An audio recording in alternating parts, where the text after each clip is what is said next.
Hola a todos, bienvenidos a Voces del Pasado. Hoy hablaremos sobre Salvatore Mancuso, ex líder de las Autodefensas Unidas de Colombia, y sus impactantes declaraciones sobre el conflicto armado en Colombia. Sus confesiones nos ofrecen una perspectiva crítica sobre el paramilitarismo, las violaciones de derechos humanos y la compleja relación con el Estado. El paramilitarismo y su origen. Mancuso ha explicado que las AUC se formaron en respuesta a la violencia de los grupos guerrilleros, argumentando que la inseguridad en muchas regiones llevó a comunidades a buscar protección. Según él, la creación de estas fuerzas paramilitares fue vista como una forma de defensa en un contexto de inasección estatal. Sin embargo, sus declaraciones revelan que esta defensa se transformó rápidamente en un ciclo de violencia. Las AUC cometieron numerosos abusos justificados bajo la premisa de combatir la inseguridad. Violaciones de derechos humanos. Mancuso ha reconocido la participación de las AUC en graves violaciones de derechos humanos. Ha confesado su responsabilidad en masacres, desplazamientos forzados y asesinatos de líderes sociales. Estas confesiones han generado un debate sobre la rendición de cuentas y la justicia para las víctimas.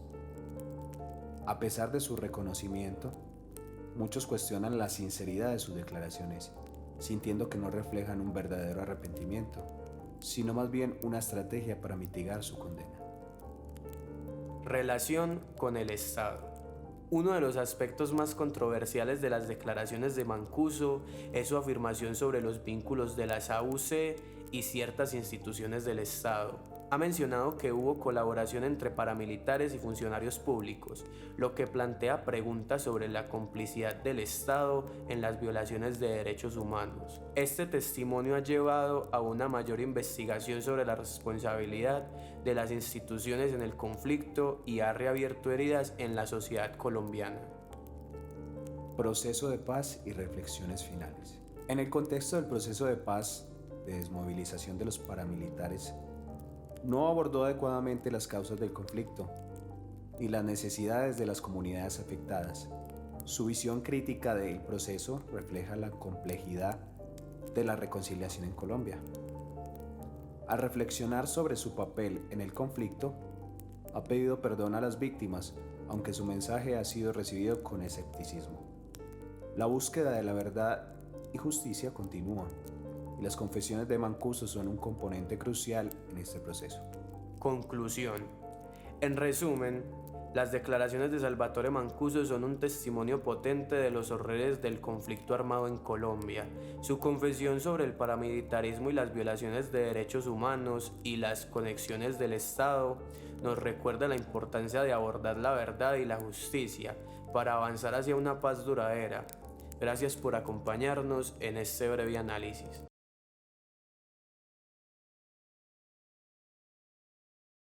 Buenas tardes, le agradezco mucho por estar aquí. Sé que hablar de estos temas no es fácil, pero su testimonio es muy importante. ¿Podemos comenzar?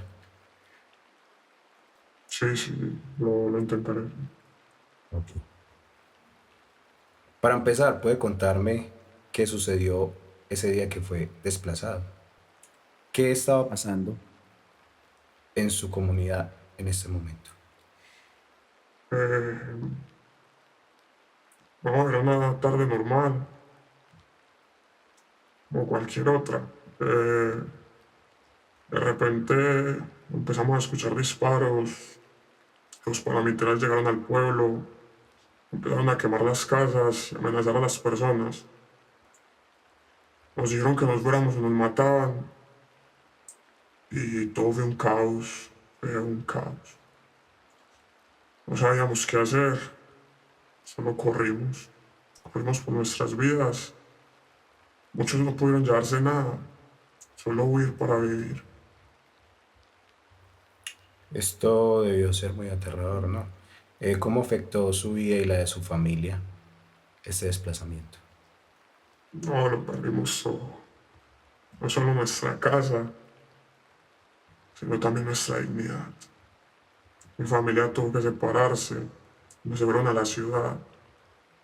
Otros nos quedamos en refugios improvisados. Fue difícil encontrarnos después y a veces pienso que no somos los mismos desde aquel día. Vivir con angustia, con miedo, eso nunca se olvida. Entiendo. ¿Y ahora cómo ha sido su proceso para reconstruir su vida después del desplazamiento? ¿Ha recibido algún tipo de ayuda o apoyo? Pues al principio no recibimos ayuda de nada. Nadie nos preguntaba qué necesitábamos. Tuvimos que sobrevivir con lo que podíamos. Pero curiosamente años después algunos programas de asistencia empezaron a llegar. Pero nunca va a ser suficiente y nunca fue suficiente. Hay muchas personas como yo que siguen esperando. Lo más difícil es recuperar esa confianza. La esperanza de que alguna vez vamos a volver a vivir en tranquilidad. Es una situación muy difícil. ¿En algún momento sintió que la justicia iba a llegar, que haría algo por lo que pasó? No, la verdad, nunca sentí que la justicia llegara. Los responsables siguen libres. Muchos de ellos están en la tierra que nos quitaron, de donde nos echaron. Y la ley no parece alcanzarlos, como si fueran inmunes. A veces me pregunto si alguna vez seremos escuchados de verdad, si realmente nos están escuchando, o si lo que nos pasó se quedará otra vez en el olvido, como muchas otras personas. Claro que sí. Por último, ¿qué mensaje le gustaría compartir con la sociedad y con aquellos que toman decisiones sobre el futuro de las víctimas como usted? Que no nos olviden porque somos seres humanos. Nuestra vida también tiene valor, que no hay paz si no hay justicia. Nosotros no estamos pidiendo riquezas, solo que nos devuelvan lo que nos arrebataron, la posibilidad de vivir en paz y con dignidad. Que el sufrimiento de muchos desplazados no se convierta en una estadística más en este país. Cada vida tiene su historia y la nuestra debe ser escuchada. Claro que sí. Muchas gracias por compartir su historia con nosotros. Sé que no es fácil, pero sus palabras son muy valiosas. Esperamos que algún día se haga justicia, que se reconozca el dolor que ha vivido usted y tantas otras víctimas del conflicto. Gracias.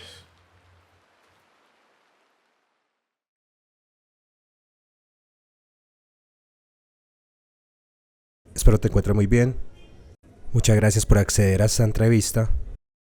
Quiero preguntarte qué fue lo que sucedió con los paramilitares. Buenas tardes, muchas gracias a usted por tenerme en cuenta.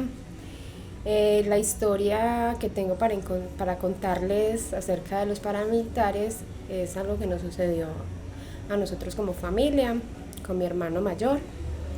Él hace 13 años se dirigió al Bagre, Antioquia, a trabajar con la idea de un emprendimiento. Se fue con un primo y la esposa del primo. Gracias a Dios les estaba yendo muy bien con el emprendimiento.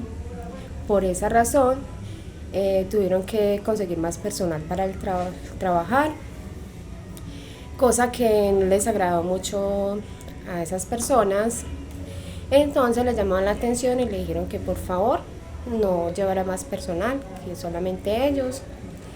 En el momento se quedó como quieto, pero al ver la acogida, que muchos encargos, la gente le seguía pidiendo más mercancía, entonces hizo caso omiso y llevó más personas para trabajar, llevó 2 personas más. Al esta gente darse cuenta, volvieron y le llamaron la atención y él no hizo caso, él siguió trabajando. Ya hubo una tercera llamada de atención, el cual él estaba con sus tragos encima, y lo que hizo él fue que, como estaba pues así con sus tragos, los desafió y les dijo que no, que él iba a seguir trabajando, que él no estaba haciendo nada malo, simplemente estaba trabajando y que no estaban haciendo nada más. Entonces esa gente mostró mucho disgusto, pero en el momento no hicieron nada. El caso fue que desde ese momento mi hermano desapareció. Ok, ¿y qué fue lo que pasó? Cuéntanos más. No, se pasaron 3 días seguidos sin saber nada de mi hermano. Como esa gente ya se dio cuenta que uno estaba como moviéndose para averiguar qué había pasado con él, y la misma gente diciendo del pueblo, ay, el señor de la mercancía está desaparecido, no ha vuelto a aparecer. Entonces prohibieron que buscáramos, que no podíamos buscar. A mi primo con la esposa le dijeron que tenían que irse, que si no quería que les pasara lo mismo que al muchacho vendedor de mercancía, o sea que ya había un inicio de que sí había pasado algo con él. Entonces mi primo al día siguiente se madrugó con su esposa, se vinieron. Cuando a él le escribieron, la misma gente del pueblo, y le dijeron, vea, menos mal ustedes se fueron, porque ayer en la noche lanzaron una granada donde ustedes estaban. O sea que ellos iban por todos. Entonces eso se quedó así, la búsqueda. Ya mis papás pusieron el denuncio de la desaparición de mi hermano. Como ellos no le permitieron ir hasta allá personalmente a buscar, se encargó la policía, con la consecuencia de que efectivamente la policía llamó y les dijeron que había un cuerpo en la orilla del río, que habían a identificar, que si había alguien que lo identificara, pero como no podíamos ir ninguno de nosotros, lo identificó alguien que lo conocía por allá, con el hallazgo de que no tenía ninguna de sus extremidades. A él lo reconocieron por unos tatuajes que tenía.